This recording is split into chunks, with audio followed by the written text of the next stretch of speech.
I recently made a purchase and I bought the new Morphe 35F palette, which is like their Fall into Frost palette that they recently came out with. When I saw this palette on their Instagram account, I was like, I really need to get this, and I know I probably shouldn't have, but it just was a palette that I just really wanted. I don't know, it's like the way that they arrange these colors and the colors that they decided to put in are just so pretty, and it just looks so nice together that I was so excited and I got it. I know. Come with a really great range of like matte shade colors, which is so nice. You can create so many looks with this.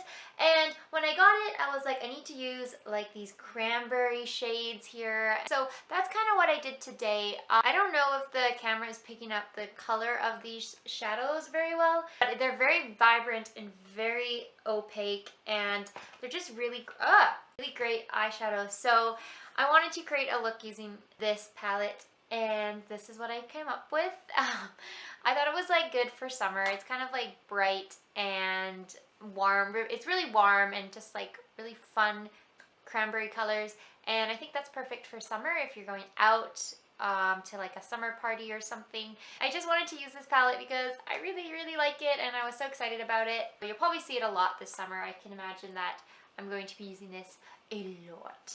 I will include a little mini review at the end of this video. I'll leave the timestamp somewhere in this video somewhere so you can go right to the review and the swatches if that's what you're looking for. But if not, I hope you enjoyed this tutorial. Thank you so much for watching, and I'll see you in my next one. Bye! Okay, so I'm going to start off by priming my eyelids with this Pierre makeup base. I just think using this as a makeup base makes the shadows pop just a little bit more. Then I'm going into my 35F palette and taking this coppery shade. It's like a warm coppery shade with a little bit of almost like pink in it.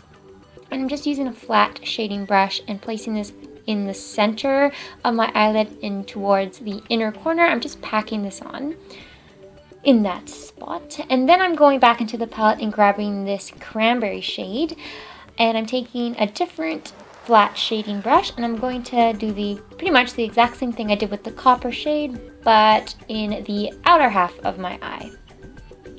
The shadows in this palette are really pigmented, but at the same time they're also very easy to blend, so I'm kind of just mixing these two in together in the center there, just to make sure it's nice and blended. Then I'm taking this goldy copper shade, and I wanted to kind of put a little bit of light in the center of my lid, so sort of right where the two shadows meet, I'm placing this gold shade right there with a flat shading brush. And I know it looks scary right now, but we're gonna blend it out. I'm taking the lightest matte shade and a fluffy brush, and I'm just going to start blending the edges of these shadows in. They are super duper easy to blend, so even though it looked very harsh at the beginning, you'll see that you can blend it out really nicely with the matte shades. And then I'm going into the third lightest matte shade, and with a more precise blending brush. This is actually one from Vanity Planet. It's like a small contouring brush for your eyes. It's a little bit at an angle, but it's still fluffy at the same time.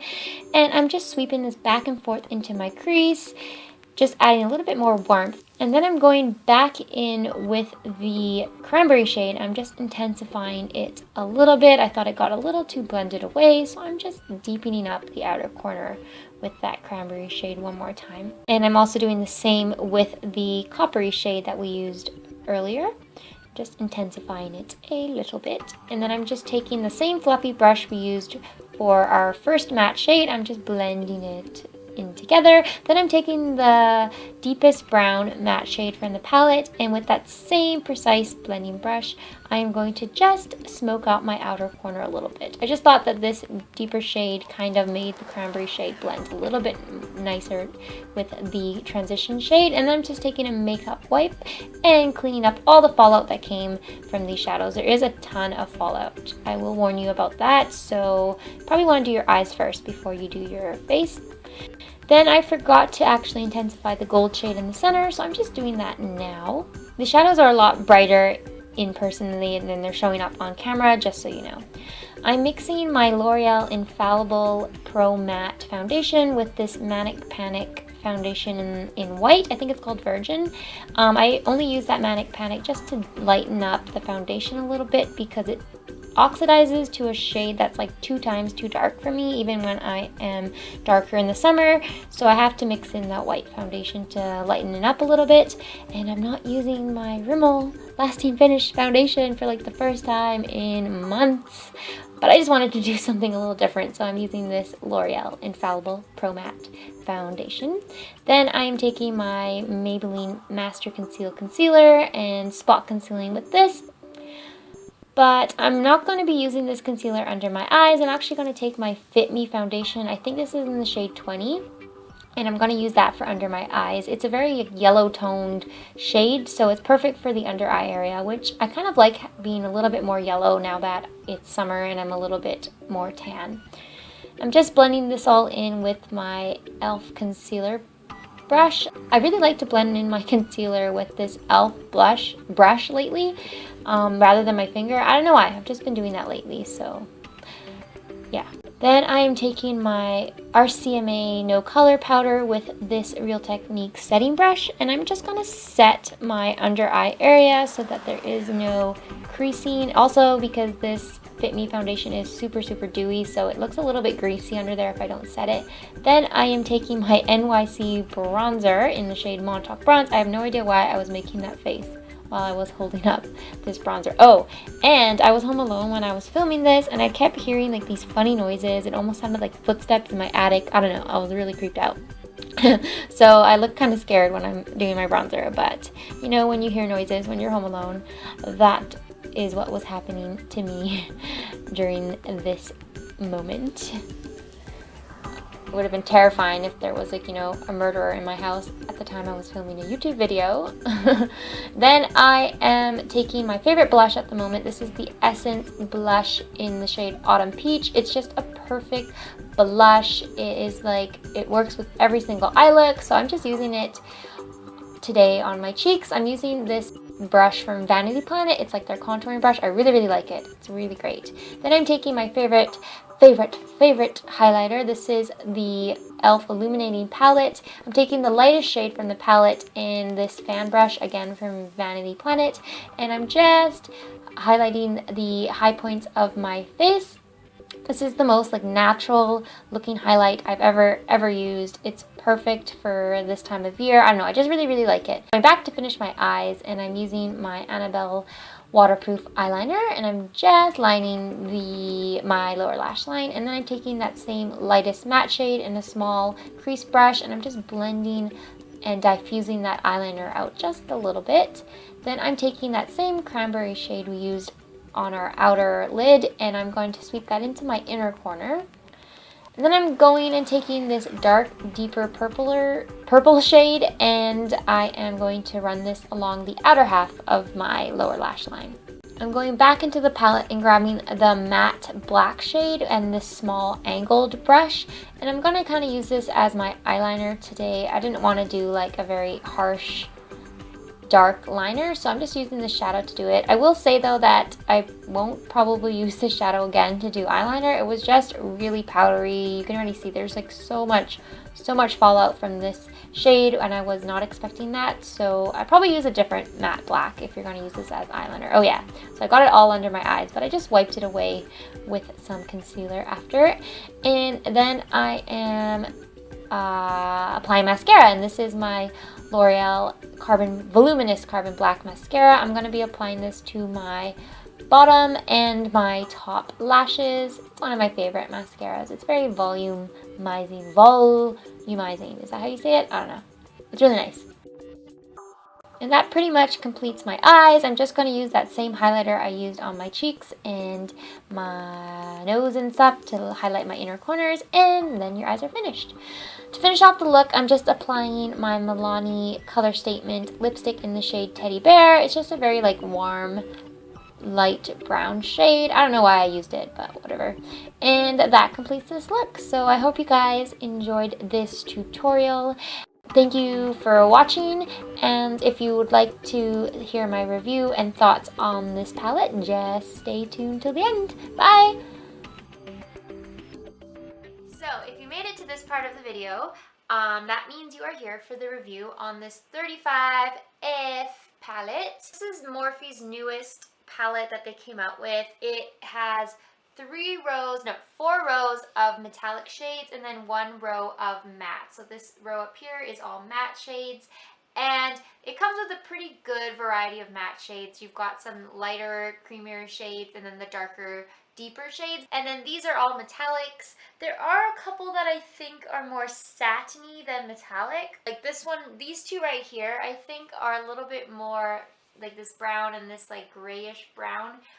These ones are a little bit more satin than they are metallic, but the rest, from what I've swatched and what I've seen, they are pretty metallic eyeshadows. I do own one other palette by Morphe. It's the 35K palette. And I have never had really any complaints about that palette. There's 1 or 2 shadows in there that are a little bit stiff, not quite as creamy, and they don't swatch as nicely. It's a lot harder to get pigmentation out of them. But overall, I do really like the 35K palette. So that's why when I saw this one, I was like, I just knew I had to have this palette. I've never been like really excited about the 35O. That's like the palette everybody rants and raves about, and I just never really wanted that palette.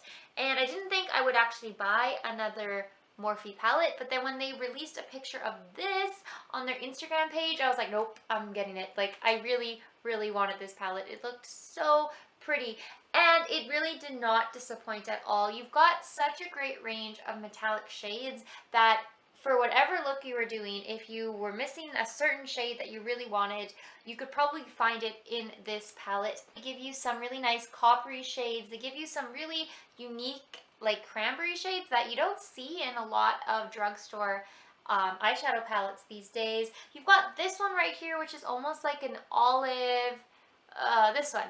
It's almost like an olivey green shade. And then you've of course got your champagne colors on the bottom row.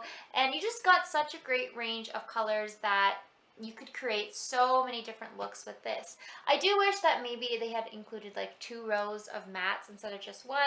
But I mean, I don't really mind that there's only 1 row in this one. I haven't noticed that any of the shades are sort of lackluster and they don't have the same pigmentation or creaminess like I noticed in my 35K palette. So far, all of the ones in here that I've swatched and tried on my eyes are really good. All the metallic shades are very creamy, very buttery, so much pigmentation. It really takes no effort at all to get pigment out of these shadows. The matte shades, on the other hand, I think are not really the best. They are a little bit powdery. They kick up quite a bit of powder, and you do have to tap off a lot of the excess because your brush will just pick up way more than you need. They are easy to blend. All of these shadows are easy to blend. I just noticed the matte ones are a little bit more powdery than I expected when comparing them to like the metallic shades in this palette. So that's the only thing I can say bad about the matte shades. There is a lot of fallout though. When I was doing this eye look, and when you probably saw in the tutorial, there's like ton of eyeshadow fallout. I was not predicting that because I don't get that much out of my 35K palette, but I got a lot of fallout with this shadow, with this palette. So that's kind of it's kind of unfortunate, but just that's why I did my eyes first, just in case. So I recommend you do your eyeshadow first if you're doing a really dramatic look, to avoid that problem of getting fallout all over your face. I just really, really like these shadows. I love the colors in this palette. They just look so good together. I don't know if you ever had that experience where you see a palette or makeup or something and you're like, I just really need that eyeshadow palette, or like it's just like a palette that really inspires you to do so many different looks with it, and that's the reason I got it, and I don't regret it at all. I love this palette so much. I know they're not like the best ingredients in these shadows, they're kind of the cheaper ingredients, but I mean, this palette is $22, $22.99 I think, and you get 35 shades, and it's really reasonably priced considering how big the pans actually are. So I mean, yeah, But I really like it, and I hope you guys enjoyed this tutorial and this little review. Thank you so much for watching, and I guess I'll see you in my next one. Bye!